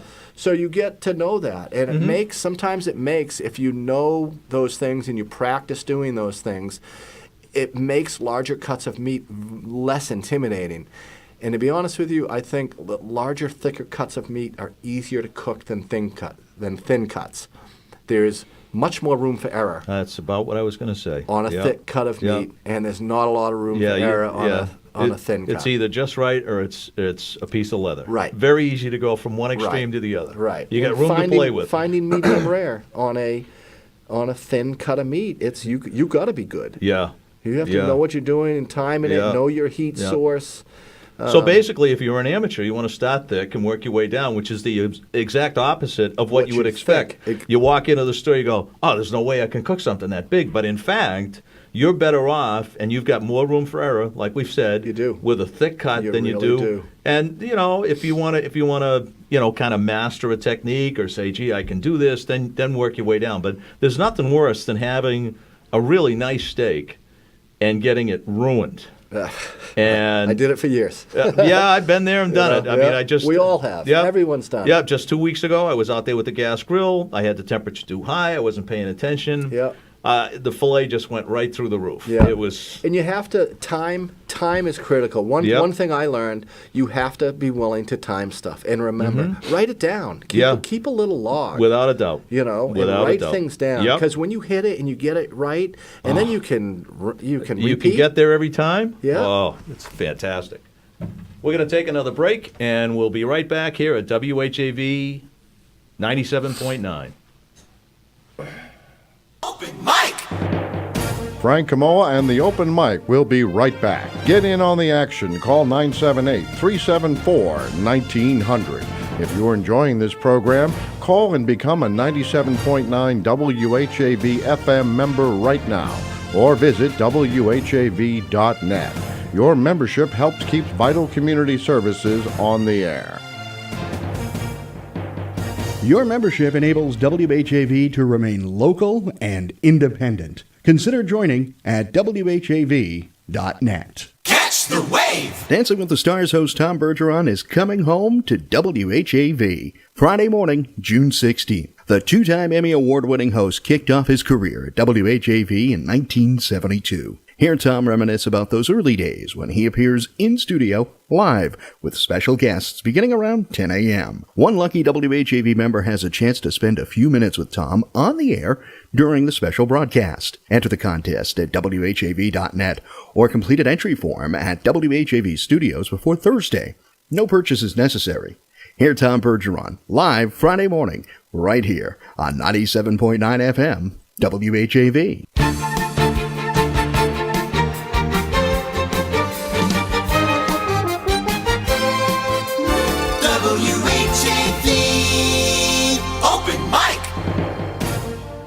From the Edwin B. Johnson Newsroom, WHAV presents the Open Mic Show with Frank Komola. Make your voice heard. Call 978-374-1900. That's 978-374-1900. Welcome back to the Open Mic program. I'm Frank Komola, your host. Again, here with Peter Carbone, owner of Haverhill Beef at 117 Merrimack Street. And Peter brought up a good point while we're away on break, and we'll talk about this, I think, for the rest of the show up to the top of the hour, and that is the proper care of your whatever grill you use, whether it's charcoal, gas, the smokers. Stainless steel. Yeah. Iron. Even the cheap ones. It is just, and I don't care if it's a $99 grill or, it's a $700, $800 grill. Yeah. If you take care of it, it's just like anything. If you take care of it, it'll last you. Mm-hmm. Mm-hmm. And then it was real quick. I whispered over to him right before we came on, and I said, "Hey, do you cover your grill, Frank?" And he goes, "I treat it like my car." He goes, "Yes, I do." And I was like, "Well, that's one thing I learned the hard way, especially living where we live." Yeah. Okay. Yeah, that's right. Because I'm pretty sure most of us do not garage the grill in the wintertime or put it in a shed. One of the most important things is to have it covered. Even when if you're going to go 3 or 4 days without using it, have it covered. Mm-hmm. You never know when a little rain's going to come by or something like that. Yep. Just having a cover and being anal about covering your grill when you're not using it, you'll get years extra out of the grill. And I have to say, too, if you're out looking for a grill, particularly at the big box stores, a lot of times they'll leave their grills outside uncovered. And if you want to get a little bit of a sense of what can happen to a grill if you leave it out like that, if you're shopping around one grill versus another, those things are sitting outside, and you might look at one, and you can see the rust already starting to develop on the hinges. Right. Down at the bottom of the base and down around the wheels. You might want to stay away from that, but at the same time, that is literally telling you need to have a cover on that grill. And I can also tell you that get yourself a cover, make sure the thing is large enough, because I can tell you if you go to take that cover off and that cover is too small, you'll tear a hole right through the thing, and you're right back to square one, and they'll be happy to have you come back to the big box and buy another one. And most grills don't come with covers. No, they don't. My experience. Yep. Some of those big, high-end, fancy ones might, but for the most part, it's well worth it's usually somewhere between $40 and $60 for a grill cover. Mm-hmm. And again, like Frank said, you got to get the right size. Mm-hmm. And then, when you buy a new grill, and how what do I do when I first buy one, and what do I do to maintain it? Yes, you really, if you want grates that are going to last you, you really do want some of those enamel coated cast iron. Those are ultimately the best and last the longest. But even if you just have stainless steel grates or even just some sort of metal, some sort of compound or something that they use. One thing I do with all the grills I've bought, and it doesn't matter what, before I use it, and I do this with smokers too, you'll read this in smoking manuals. Right. Get a spray, get a cooking spray, just of some sort. It really doesn't matter what it is. I don't care if you use Pam. Use Pam. Mm-hmm. Get a cooking spray and spray the heck out of the inside of the cover, the inside of the grill, out of everything, and then let that grill burn for half an hour. Yeah, and I'm going to add this because I've seen some crazy stuff happen. You want to make sure the grill is off when you do all of this before you fire it up. Before you want to start spray it up. spraying Now, I'm going to things, tell you a that's a quick good point. story now. Years ago in Framingham, when I worked for a real estate company as a project manager, I had a maintenance manager tell me a story that some people in the apartment complex had a hibachi that they used out on their deck. And, the thing gets filthy sitting out there, obviously, like we've talked, it doesn't have a cover on it. Well, they have a self-cleaning oven. And what they decided was they would take the hibachi and put it inside the self-cleaning oven, lock the door, set it up for 2 hours. What, spray it with Easy Off or something? Oh, no. Wooden handles. Oh, my God. Those suckers caught right on fire, filled the apartment, the hallway with smoke. I mean, it was crazy. So I'm saying this about spraying the PAM on because I've seen some really bizarre stuff happen. Right. Yep, without a doubt. And the other big thing is cleaning your grates. Yep. If you do have some sort of cast iron grates, after you're done cooking, brush them down and spray them. What happens is when you put a vegetable oil or any type of oil on cast iron like that, That's right.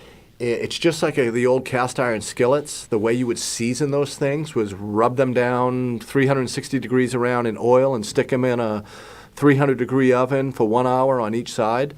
Well, the grates, and what happens is a patina develops all over the cast iron. That's the black, natural non-stick surface that you create by doing that. Mm-hmm. Well, it's the same thing with grill grates.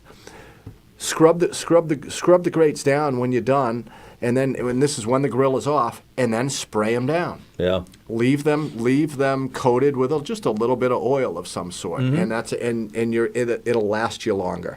Yep. That's the whole point, is so that you don't go make a $300, $400, $500 investment, use the heck out of it, not take care of it, and then in 3-4 years later, you have to go make that same investment again. Now, there's one other thing I want to mention too, and that is that we talked earlier about starting with a thick cut of beef, so that it gives you a little bit of room for error.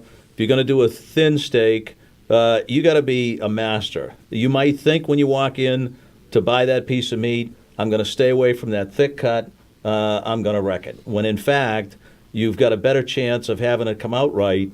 You've got more room for error. But I also want to mention something else. If you do buy a cut like that, you're going to be cooking it for a little while. Mm-hmm. And every one of us has done this. Make sure when you buy that new gas grill that you've got 2 tanks. The one that's sitting underneath the grill and another one that's standing by, because there is nothing worse than getting a nice piece of meat, if you've marinated it or whatever you've done to it, and then you put it on the grill, you're so psyched, and then 10 minutes in, you're sitting there saying, Jesus, I think I'll go. So you lift the lid up. You look at the top of the lid of the gas grill. It's like 75 degrees. Yeah. The steak's sitting there going, what are you doing? I mean, are you going to cook me or what? And I don't know about you guys, but on more than one occasion, I have been seen sprinting to my neighbor's house. Can I take your propane? If they're not using it, can I take your can? Can I take your can? Do you mind? Yeah, I just ran out. And then I go sprinting back across my yard carrying a 20-pound propane tank. Which is quite an effort if you're doing it in the middle of the winter to boot. Right. Yeah. Well, when you've got a $40, $50 cowboy steak sitting it's on worth your getting grill. cold about. Yeah. and you want to finish it on the grill. You don't want to go stick it back in the oven. Yeah, or without anything. without a doubt. Yeah. Any other mistakes you can think of? Sticking the fork in the steak, squeezing down the burger you're cooking with a spatula. Yeah, it's no. I think the big thing, or the big thing I would want people to take from this is, one, it's just like anything. Learn from your mistakes. Remember the things that made you successful. Mm-hmm. And then when it comes to, we all have such busy lives. It's like, well, I'm not gonna sit here and take the time and write down, okay, well, I did it for 7 minutes on this side, 7 minutes on that side. If you want consistency and good results, and you want people to think you are Bobby Flay or Mr. or Mrs. Gourmet Chef, write the stuff down. Yeah. It really makes a difference. Yep. I started doing that, and you get good at it. Yeah, you really do. It does feel good. Nothing feels better than when you have a few people over. I don't care if it's just over for hamburgers, and everyone's like, these are the best burgers I've ever had. Yeah. And Yep. even if they're just BSing you, it's still nice. It's still nice to hear. It's polite, and it makes you feel good about your efforts and what you did. Yeah, it absolutely is. You know? I just want to say to you, Peter, thank you very, very much for coming in tonight. Frank, thanks for having me. Peter really Carbone, the owner of Haverhill Beef at 117 Merrimack Street, was nice enough to come in tonight and talk about the grilling experience, which I'm sure all of us will get into in the week coming up with these 90-degree temperatures. Get out of the kitchen, get away from the heat, grab yourself a beer, fire that grill up, get yourself a nice piece of meat, and go to town. You'll be very happy. And Peter has been nice enough to get a membership here at WHAV, and I hope all of you folks will as well. Peter has got the America's Test Kitchen Master of the Grill book for his $100 membership here to WHAV. Thank you very much for listening. Yes, Peter? I was just going to say, and the rest of you out there, in order to keep something like WHAV going, you should consider making a donation here or getting a membership. Frank was just telling me this has been going, I'm looking at a plaque of Edwin V. Johnson Newsroom, which we are in right now, who was 1924 to 2003. Well, WHAV's been going for 70 years now. That's correct. Through the support of our community, through direct support from the community. And this is a great place to get a membership and even just pay it forward to keep programming like this happening and continuing on through generations. Thank you very much, Peter. Good night. Well, not good night yet. We're going to go to the news. And after the news, we're going to have author Michael Cormier and director Miriam Sire to talk about a presentation they're going to have at the Buttonwoods Museum coming up the end of the month. Frank Komola and the Open Mic will be right back. Get in on the action. Call 978-374-1900. If you're enjoying this program, call and become a 97.9 WHAV FM member right now, or visit WHAV.net. Your membership helps keep vital community services on the air. It's 8:01. WHAV LP Haverhill.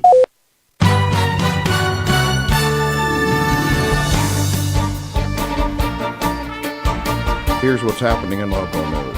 The family of the recent Haverhill High School graduate who was shot and killed in the doorway of his Bradford home last Tuesday night are preparing to lay the teen to rest tonight and tomorrow. Calling hours for Bryce Finn are tonight from 4 to 8 at H.L. Farmer & Sons Bradford Funeral Home, 210 South Main Street. His funeral begins tomorrow at 11 a.m. at Universalist Unitarian Church, 15 Canosa Avenue. Finn's family also issued an appeal to the public Saturday for tips to be sent to Haverhill Police. They also asked for peace during their time of mourning. Bryce was a gentle giant, a sweet and kind child who loved and was dearly loved by his family, friends, and all who knew him, a statement said. Bryce's passing leaves an enormous hole in our hearts, our family, and our lives. We respectfully request that we be left to mourn the loss of our wonderful boy in peace. Finn was shot in the chest by an unknown gunman around 9:30 Tuesday when he answered his door at 54 Rainbow Drive. He was taken to Merrimack Valley Hospital in Haverhill, where he was pronounced dead. Shortly after the shooting Tuesday night, neighbors recounted for WHAV what they saw. A car pulled up, he came to the door, and they shot him, said one neighbor who asked not to be identified. Similarly, another neighbor would only say, "I hope God is with him and his family." Officials and neighbors declined to speculate on a motive for the shooting. Carrie Kimball Monahan, spokesperson for District Attorney Jonathan Blodgett, has said the investigators do not believe the shooting was a random act. Finn was born in Salem, November 23, 1998, son of Megan and Chad Finn. Finn enjoyed hanging out with his friends and had an avid interest in current styles. He loved animals and brought home numerous pets over the years, according to his obituary. Sophomores at Whittier Regional Vocational Technical High School received a special treat Friday for getting through a series of standardized tests. Superintendent Maureen Lynch kicked off what she is calling a new school tradition by surprising the students with an ice cream party to celebrate the end of their MCAS year. Since March, they have taken 3 MCAS tests they need to pass to earn a high school diploma English, math, and biology, she said. During the 7th period, they were called down to the cafeteria for a surprise party with all the ice cream fixings, the school said in a statement. Just in time for summer, tonight's open mic show with Frank Komola focuses on the backyard grill. Peter Carbone, owner of Haverhill Beef on Merrimack Street, will be in studio to talk all things grilling. With summer weather in full swing, Carbone discusses charcoal grilling, smokers, and gas grilling techniques. Marinade suggestions, recipes for meat rubs, and cooking methods for spare ribs, chicken, and beef are also on the night's menu. Carbone will also be available to answer any listener questions. Open mic show begins Monday night at 6:30, 97.9 WHAV FM and WHAV.net. A video simulcast appears on WHAV's Facebook page, WHAV.tv, and 8C Media Channel 22 in Haverhill. Dancing with the Stars host Tom Bergeron is coming home to WHAV Friday morning, June 16th. The two-time Emmy Award-winning host kicked off his career at WHAV in 1972. Here, Tom Bergeron reminisce about those early days when he appears in studio live with special guests beginning about 10 a.m. One lucky WHAV member has a chance to spend a few minutes with Tom on the air during the special broadcast. Enter the contest by completing an entry form at WHAV.net or calling WHAV at 978-374-2111 to make an appointment to pick up a form at WHAV Studios. Completed entries are due before noon Thursday, June 15th. The first place winner must be available to travel to and appear at WHAV Friday. If unconfirmed when contacted, the award will go to the next ranked winner. No purchase is necessary. For a list of applicable rules, visit WHAV.net. Remember, WHAV is the only Haverhill-based news source. There's always more at WHAV.net. In the Edwin V. Johnson newsroom, this is Tim Coco. From Feature Story News in Washington, I'm Giles Gibson. Hundreds of people have been detained by Russian authorities after anti-corruption protests in Moscow and St. Petersburg. A U.S. appeals court has upheld a decision blocking President Donald Trump's revised travel ban. And EU officials say they doubt the UK government will be able to start Brexit talks scheduled for later this month on time. Wave weather. I'm WHAV meteorologist Rob St. here with Wave Weather. It is going to be a muggy night out there for tonight. Mostly clear overnight lows, only falling back to the low 70s. Partly sunny and humid on Tuesday. Temperatures close to 90 degrees, but a cold front's coming in from the north, and this could bring us some showers and thunderstorms, mainly in the afternoon. Any showers and storms will end early Tuesday night, then some late night clearing. It'll turn much drier with a low of 60. Sunny and pleasant Wednesday and cooler too.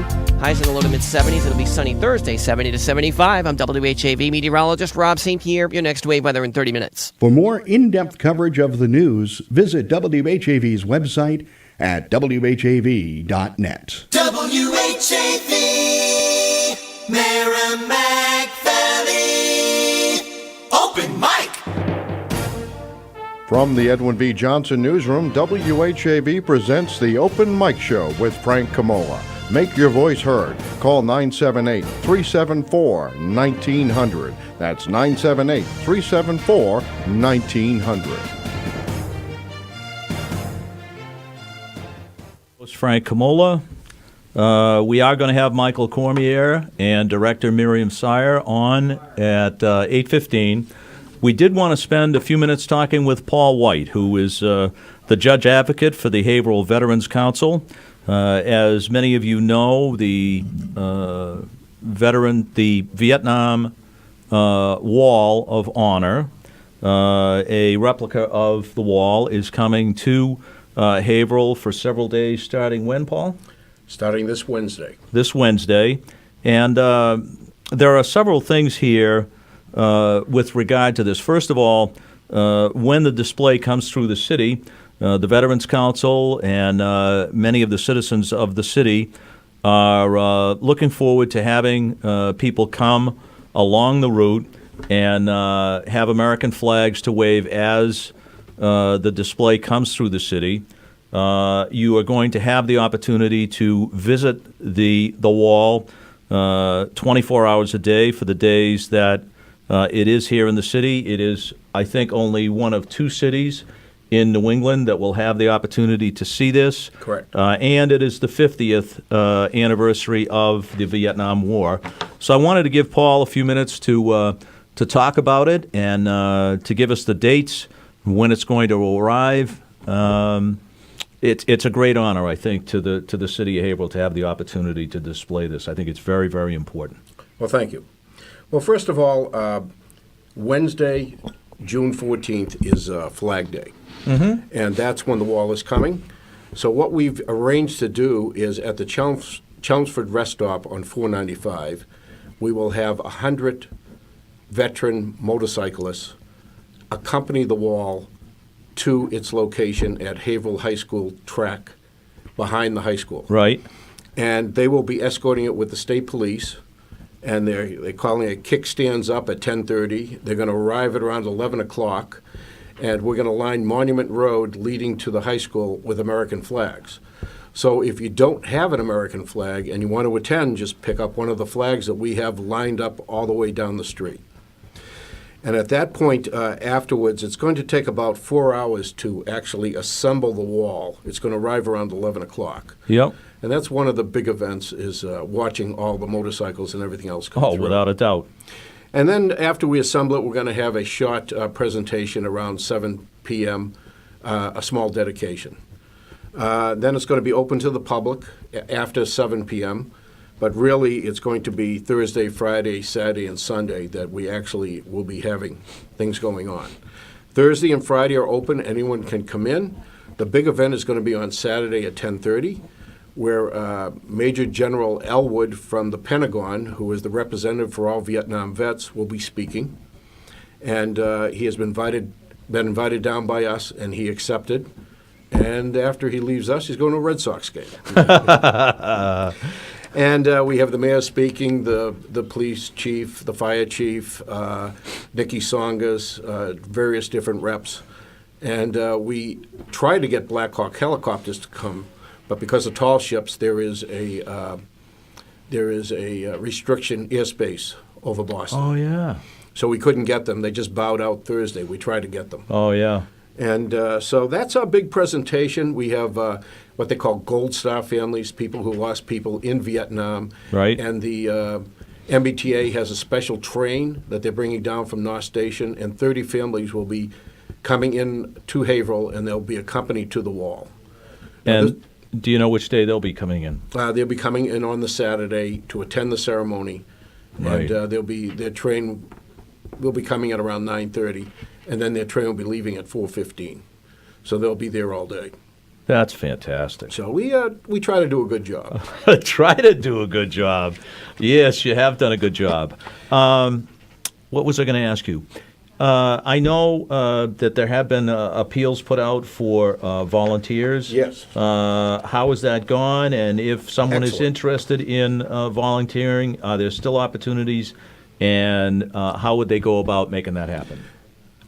It's such short time now because we actually have someone coming down from Washington, D.C. to go over the final prep tomorrow. Right. So anytime from about 9 o'clock on Wednesday, just show up and ask for Richard.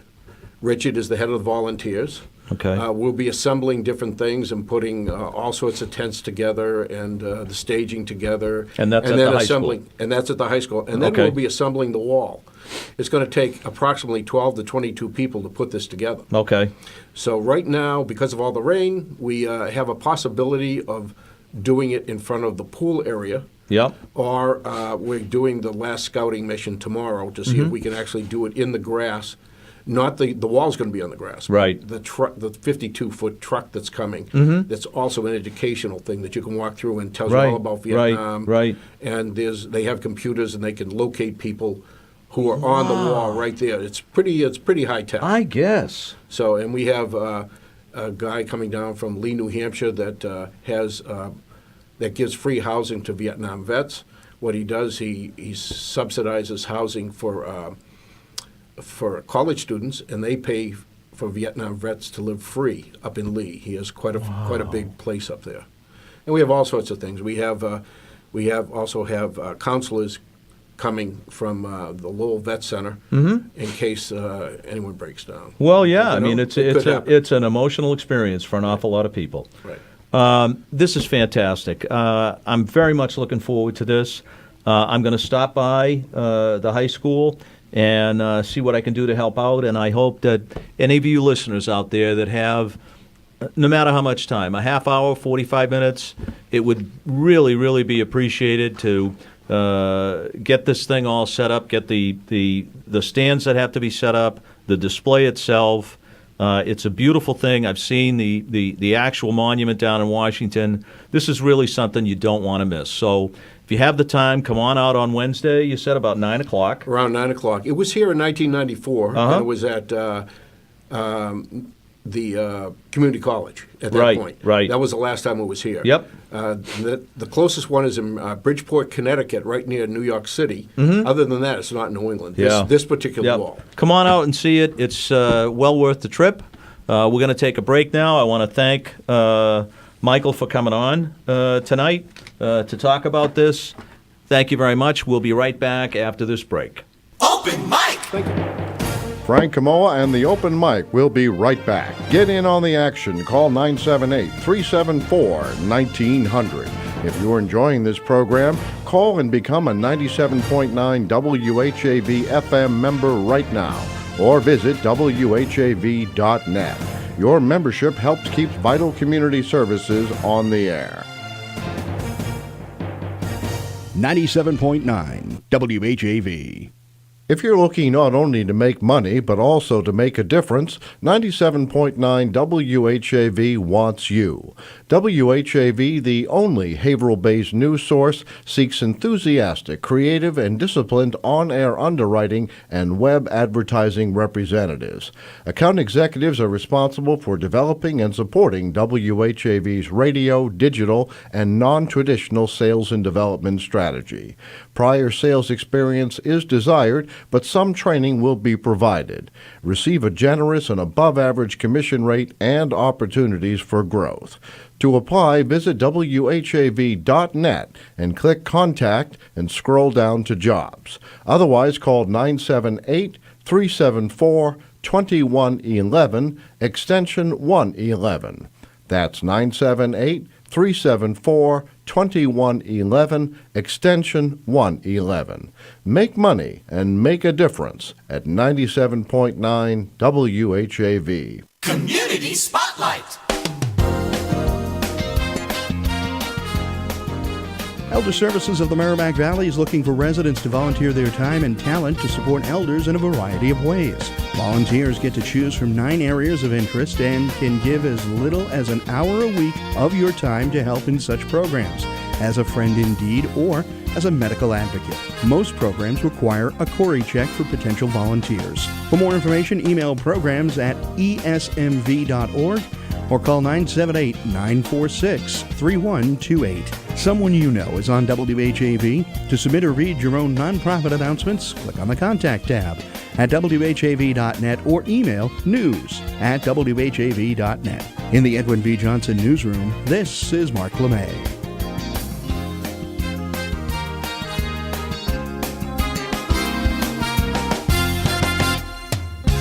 WHAV.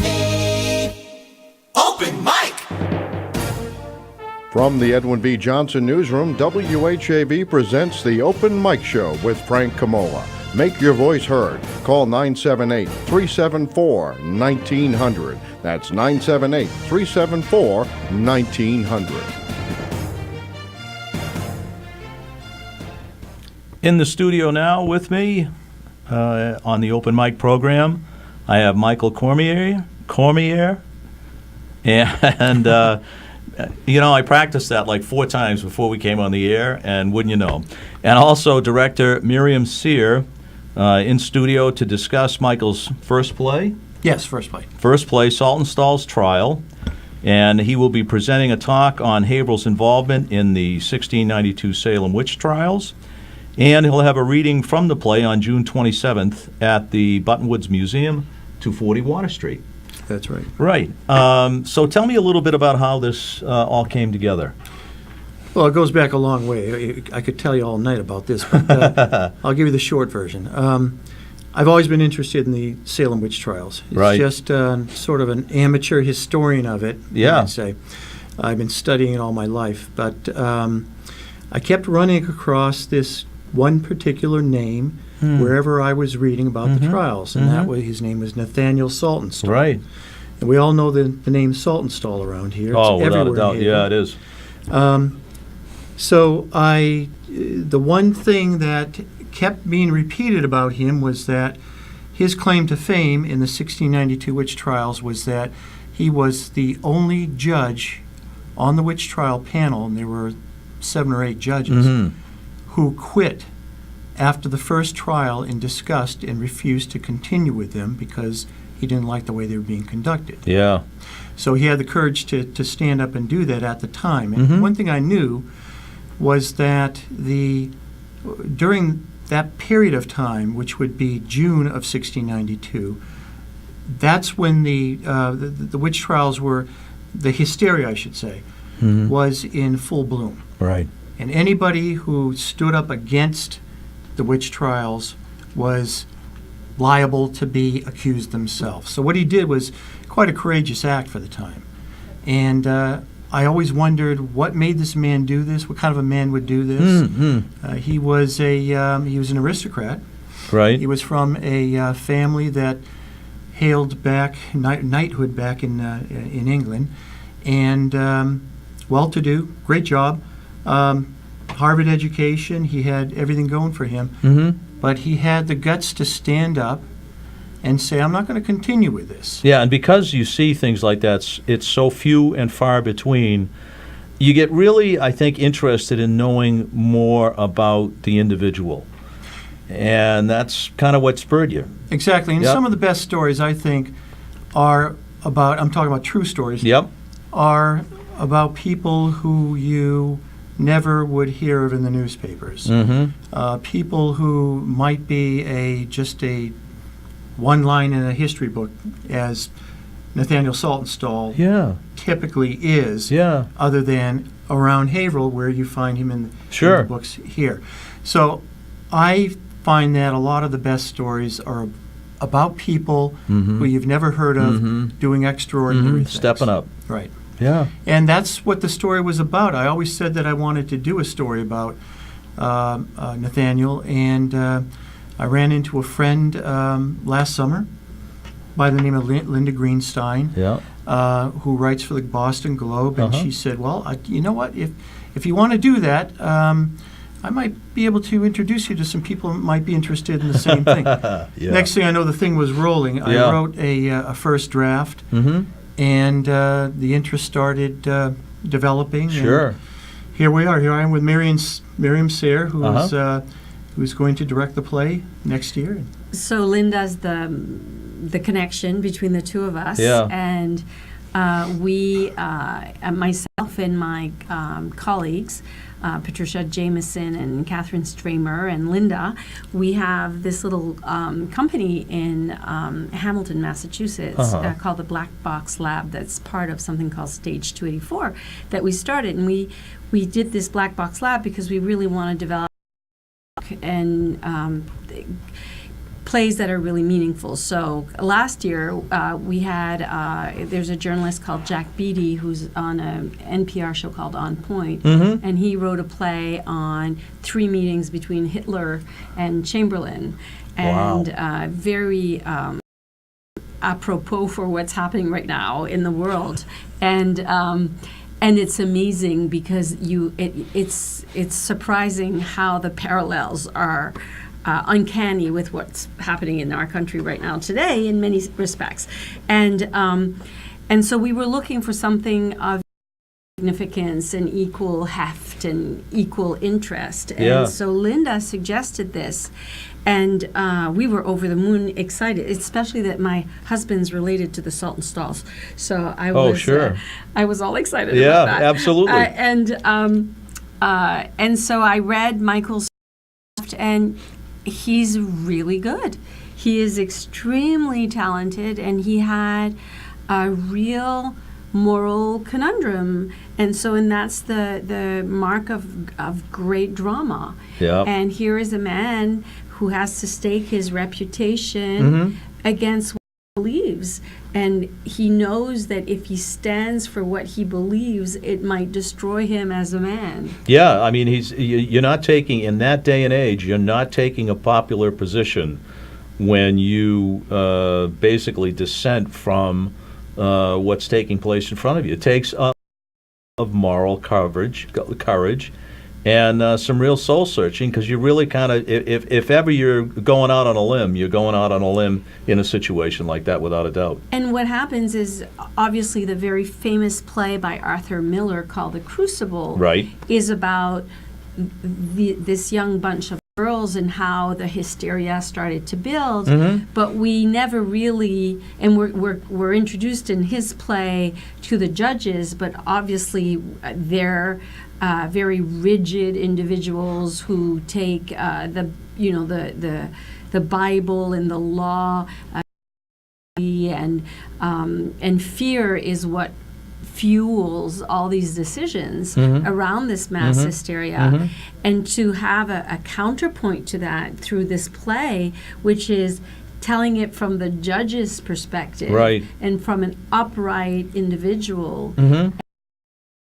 And even though he today is a footnote in history, we're hoping to really put him forward. Doesn't sound like he should be, for certain. Yeah, absolutely. How much was there a lot or a fair amount of information available for you to draw on in order to do this, or was it kind of tough, digging into it? It was tough, and the reason is that most of the documentation on Nathaniel Saltonstall has nothing to do with the witch trials. As I said, everything that is said about him, I could sum it up in a paragraph, everything that is said about him. Yep. In the books about the Salem witch trials. Sure.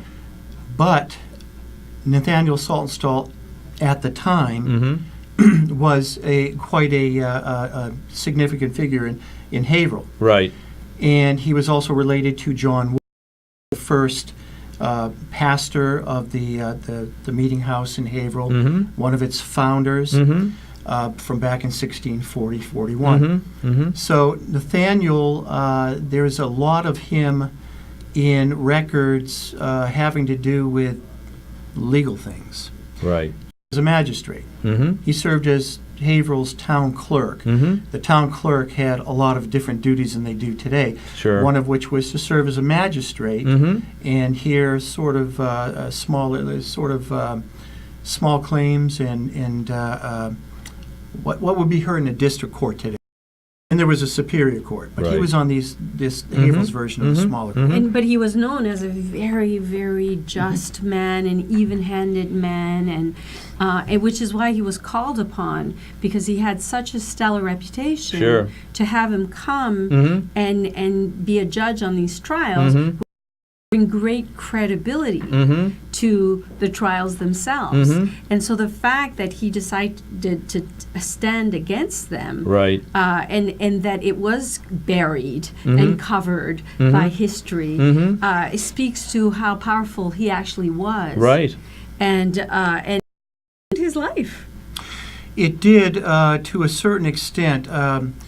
What happened after the trials, I was able to piece together. You asked earlier, was there a lot of information to gather about him? Right. It wasn't right there in a book or two. It was, I had to gather information about him from many sources I couldn't even begin to tell you. You're basically painting a picture with an awful lot of different sources. Well, what I found out is that you look at the times, you look at the people who surrounded him and find out who they were about. In the play, you're gonna hear about Samuel Sewell. You're gonna hear about Cotton Mather. You're gonna hear about Judge John Hawthorne. You're gonna hear about all of these people and what was going on with them at that time. Now, what Saltonstall did was he was in a club, a very small number of people who were all in good order, and they all got very cushy jobs. They all were protected. That sounds familiar. Oh, yeah. Yeah, things haven't changed much. And he stood up to all these people who had been his friends, his colleagues, and more important, his protectors, and he stood up against them. And as a result, he took up drinking. After He became a drunk. After he quit the court, Yeah. he stood up and he began speaking out against the trials, and it started to damage his career. In fact, it did damage his career for a number of years, and he took up drinking, and we don't know if he continued drinking and so forth, but it really did do something to him. And I tried to bring that out in the play and show that this man actually put himself in harm's way and was harmed. Obviously not to the extent that witches were. When I say witches, I mean the accused people. Right. Because one thing I forgot to mention earlier is that he was accused himself as a result of him standing up. He definitely paid the price. Oh, absolutely. So in so many ways, he had a very difficult time afterwards. So for doing the right thing. But that's what the play is about. It's about. It's really about one man struggling with his own conscience and against his own religion, which, if we had time, I could go into that for probably half an hour. Well, here's what we'll do. Next week, we've got some time available. We'll talk about that over the next couple of days, and we'll get you in here for a good half hour, 45 minutes, so that you can go into more detail about the story, about the play, how it all came together, and obviously how excited you are to see it happen. We are, and you should talk about the tree quickly.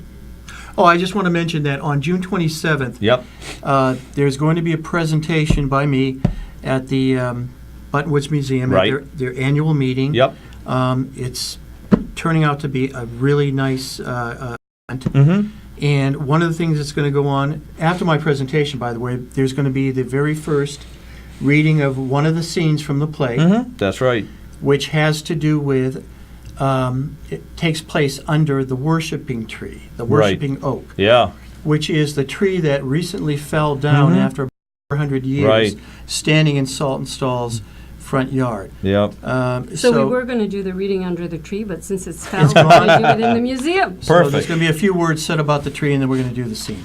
Cool. All right. That's going to wrap up our show for this evening. I want to thank everybody. I want to thank Peter Carbone for.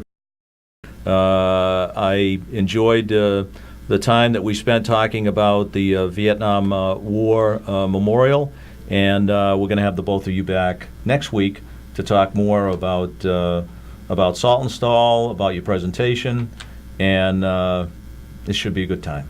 Thanks very much. Thank you very for coming in tonight. Thank you for having us. Thank you all very much for listening in tonight, and we'll see you next Monday night at 6:30. Open mic! Join Frank Komola live on the Open Mic again next Monday night at 6:30. The opinions expressed on the Open Mic show are not necessarily those of WHAV, underwriters, or affiliated stations. The Open Mic show came to you from the Edwin B. Johnson Newsroom. It's 8:32. Stay informed each day with local news coupled with FSN's worldwide coverage. 97.9 WHAV, the only Haverhill-based news source.